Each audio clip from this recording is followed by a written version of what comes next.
নিম গাছ থেকে অবিরত ঝরছে সাদা দুধ। আসলে কথাটা শুনে সবাই অবাক হয়ে গেছে, কিন্তু আসলে এই কথাটা একেবারে বাস্তব।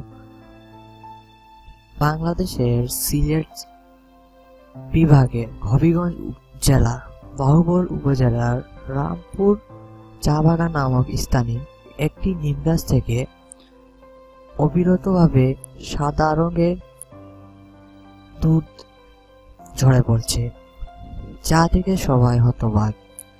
আসলে এইরকম জিনিসটা অনেকে বিশ্বাস করেন না, অনেকে নিজের চোখে গিয়ে দেখে আসলেন এই ঘটনাটি। তো আসলে এটা একটি অদ্ভুত ধরনের ঘটনা, যা আগে কখনো ঘটেনি। নিম গাছের মাঝখান থেকে সাদা দুধের মতন কি যেন বের হচ্ছে, যা অবিরত পড়ে যাচ্ছে।